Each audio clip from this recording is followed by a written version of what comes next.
6:33, you're live. I'm David Carnes, and my guest this hour is Dr. Ruth McKinney. She's the director of the East Ridge location of Total Health Chiropractic.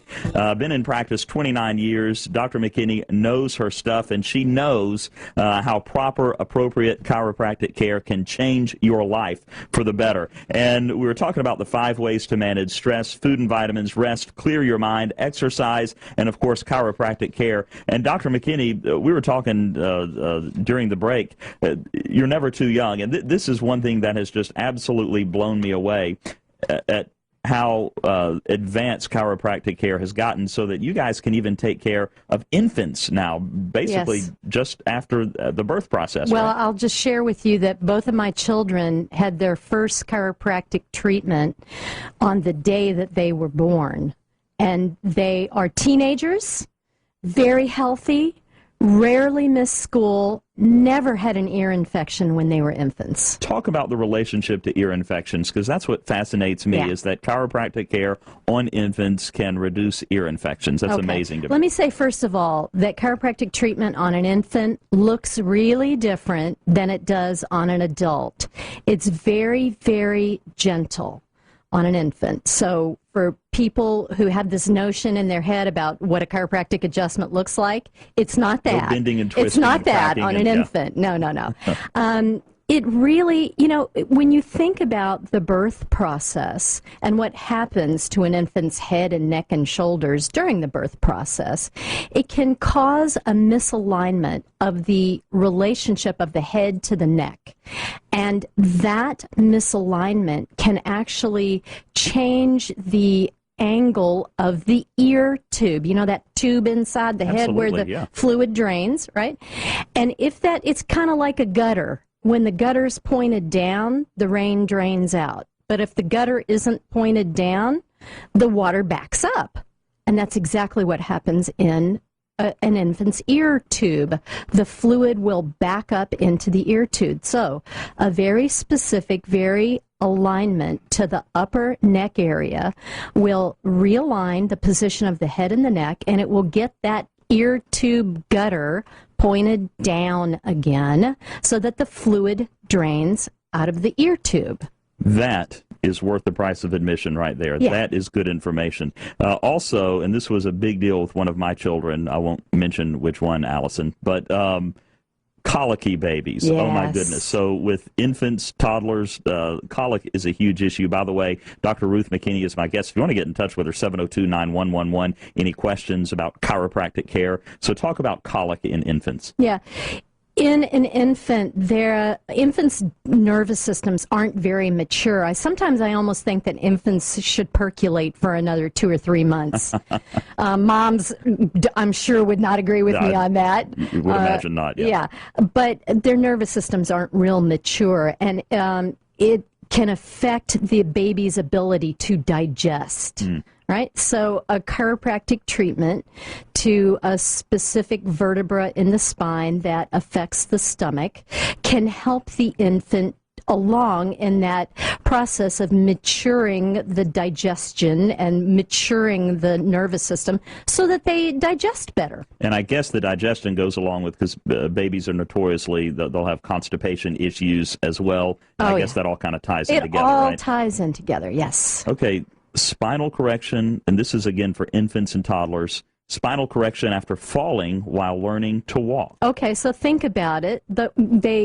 First they crawl like a little turtle, and then they stand up, and then they let go of the furniture, and about 2 seconds after they let go of the furniture, they fall down on their butt. And we always think, oh, their bones are soft, they're durable. Let's just make sure the furniture's okay. Right. But you're saying that there's some internal stuff going on there. Yeah, you can get the pelvis out of level. And when the pelvis gets out of level, it's just like the foundation in your house. If you want to have a level house, you better have a level foundation, right? Yeah. So when the kids, toddlers fall, they can push their pelvis out of level, and that affects the way that their spine grows. And we're not talking about something where a parent is going to notice this immediately. No. It's just something that, like you said, will affect the way they grow and develop a little bit later in life. Yeah, and so here's an interesting thing. Scoliosis, which is curvature of the spine, actually begins to develop as early as age 5. Really? Yeah, kids run and jump and play and boom and bang and fall and get their little pelvis out of level, and then they start to grow a little crooked. So and I know what the answer is going to be, but I want you to address it anyway. But should anyone, I mean, it sounds like chiropractic care, it sounds like what the traditional thought is that if you have pain, then chiropractic care might be a way to go. Sure. What it sounds like you're saying is that chiropractic care should be just kind of a health and fitness kind of a tune-up thing that we need to schedule pretty much just regardless to make sure we're on track. I think everybody needs chiropractic care sometime. You don't need it all the time, but you need it sometime. And you need to start with it when you're an infant so that you grow a healthy, straight body. I love it. Let's move on into the life cycle, if we can, just a little bit. Teens and adults. So let's talk some of the things. I mean, teens, for crying out loud, athletics, stuff at school. They think they're invincible. So what kind of things do you see with teens primarily? I treat sort of two categories with teens. One is I treat kids who have scoliosis. And if teens have mild or moderate scoliosis, chiropractic can help them. And the other segment of teens that I treat are kids who are doing athletics. And my gosh, basketball, baseball, football, cheerleading now, all right, soccer. They're banging up their ankles and their knees and their hips, and it's not broken, and it doesn't need surgery. Well, what are we going to do with it? You know, how are we going to help it to heal right so that it doesn't become a chronic weakness that gets re-injured over and over and over again? And if somebody is participating in athletics, and I think most athletes probably do, you need the chiropractor needs to be kind of on your speed dial. Kind of part of life, right? And so a lot of times with those kids, what I'll do is give them a tune-up on Friday afternoon before the game, and then I'll see them on Monday afternoon after the game.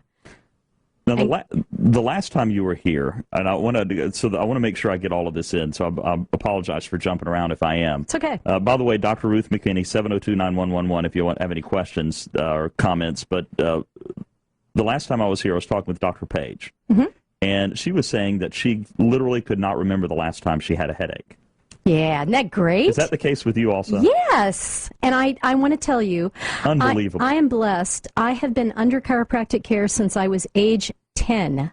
My mother, in her infinite wisdom, took me to the chiropractor because I had sinus and allergy problems. It cured my sinus and allergy problems. I've never had problems since. And I have been under chiropractic all these years, and I couldn't imagine life without it. So people that are having headaches, and again, we're talking teens and adults, so this fits right in that wheelhouse. And headaches because of stress, headaches because you're sleeping wrong. Or carrying a backpack that's 40 pounds. Carrying a backpack, kids, absolutely, that's 40 pounds. What do you do? I mean, most people are, I'm taking aspirin or I'm taking Tylenol, whatever, but what could you do to make sure that people don't get headaches anymore? Well, the thing that you have to do is figure out the reason why they're having the headaches. If it's a biomechanical issue, you want to fix that mechanical issue. You want to get the head sitting on the neck straight. And when you do that, it reduces the strain on the bones, the joints, the nerves. All of those things have pain nerves. So when you get it all fitting together right, there's no irritation that causes headaches. What's the primary reason that people get headaches? Does it narrow down to just a couple of things that you typically see? There are I would say the vast majority of headaches out there are what you might call stress headaches. You know, head not sitting on the shoulders right, muscles get too tight, hurts.